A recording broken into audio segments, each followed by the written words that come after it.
Good day everyone, especially to our research advisor, Dr. Jervy Muya. I'm Tricia May Adelan, together with my partner, Rovi Ann Adornado.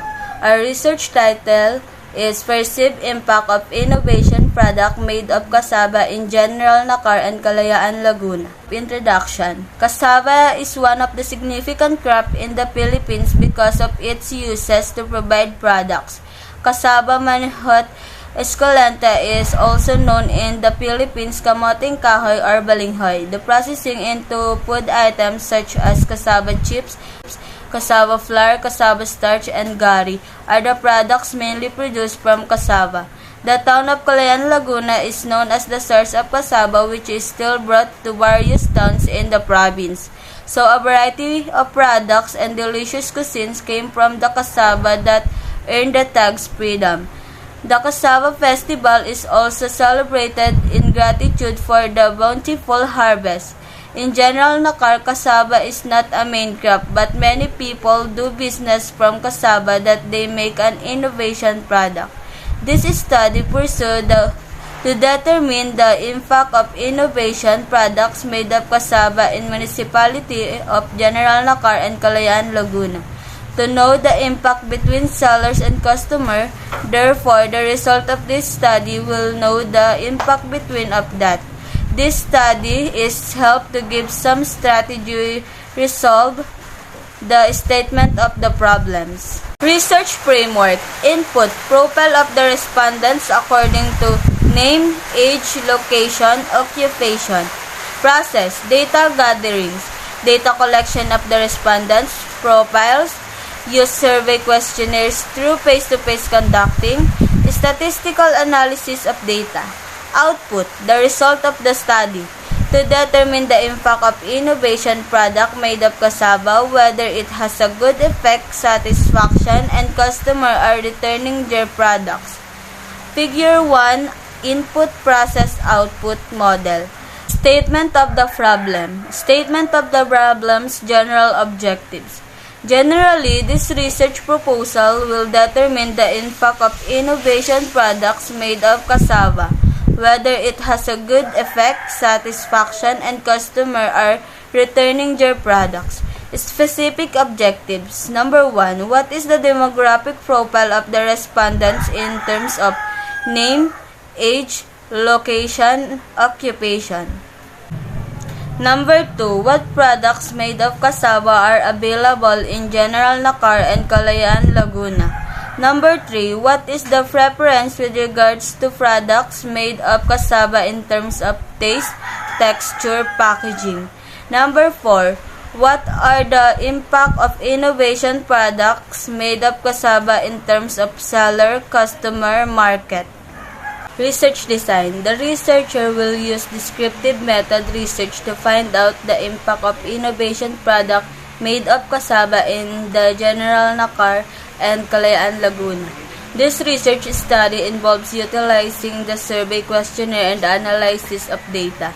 Quantitative research method include formalized principles that form the basis for a stringent research process that proceeds from formulation of research questions, research design, and the selection and analysis of data to interpretation and conclusions.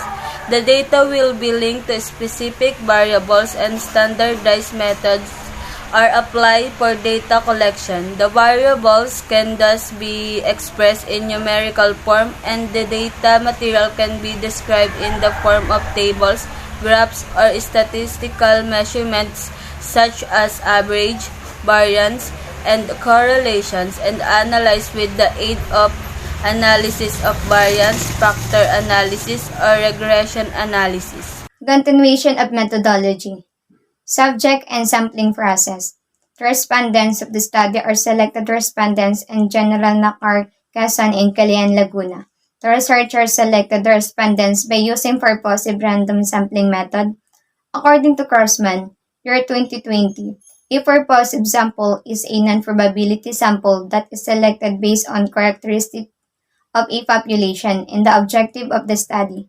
Purposive sampling is different from convenience sampling and also known as a judgmental, selective, or subjective sampling. The study was limited to 40 respondents consist of 20 sellers and 20 customers that serve as respondent in the study, the 10 sellers and 10 customers in General Nakar, and other 10 sellers and 10 customers from Calayan, Laguna. Those respondents was chosen by the researchers because they are suitable and applicable to the study.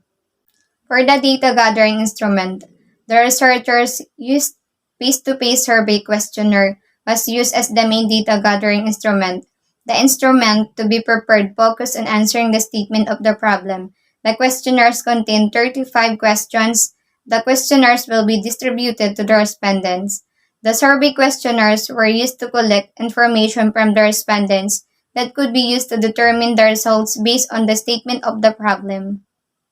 For the data gathering procedure, the researchers made a request letter to conduct the study at General Nakar in Calayan, Laguna.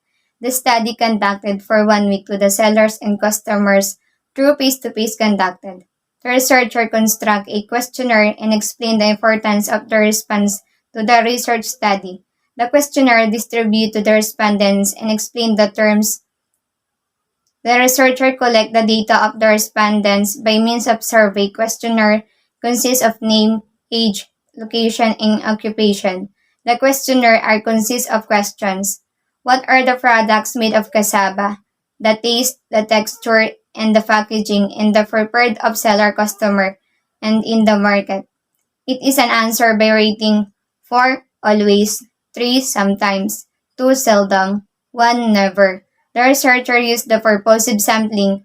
After the taking of their questionnaire, the papers will check and analyze. For the data analysis, after gathering the data, the results were tabulated and ranked. The statistical tools used in analyzing this quantitative study includes the calculation of frequency, percentage, rank, and weighted mean, which describe the perceived impact of innovation product made of cassava and General Nakar in Calayan, Laguna.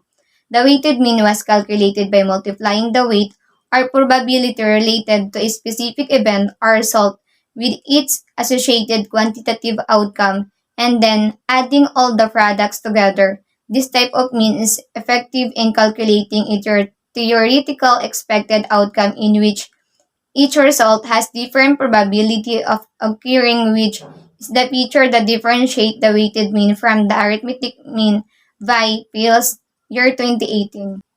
The study used a 4-point Likert scale in analyzing the data gathered. The weighted number 4, the mean range is 3.50 to 4. The adjectival rating is always, and the interpretation is excellent. The weighted number 3, the mean range is 2.50 to 3.49. The adjectival rating is sometimes, and the interpretation is good. The weighted number 2, the mean range is 1.50 to 3.49. The adjectival rating is seldom, and the interpretation is fair. The weighted number 1, the mean range is 1 to 1.49. The adjectival rating is never, and the interpretation is poor. To make a valid and scientifically analysis and interpretation of data gathered, the following tools were used. The ethical consideration. The researcher of the study followed the ethical consideration, which is important part of the study to know the harmful effect of the study of the researcher to the respondents and administration. The researcher requests information to the research advisor to inspect and analyze the questionnaire to avoid effect to the respondents. The researcher requests information to the municipality of General Nakar in Calayan, Laguna as respect to those who live in these towns who would be respondents of the researcher. The researcher seek information with the respondents' consent. The data privacy that they give will protect and ensured by the researcher. The references are Malik Year 2020, Cassava Breeding in Agronomy in Asia, 50 Years of History in Future Direction. Kaiser Year 2019, Quantitative Methods. Crossman Year 2020, Understanding Purposive Sampling.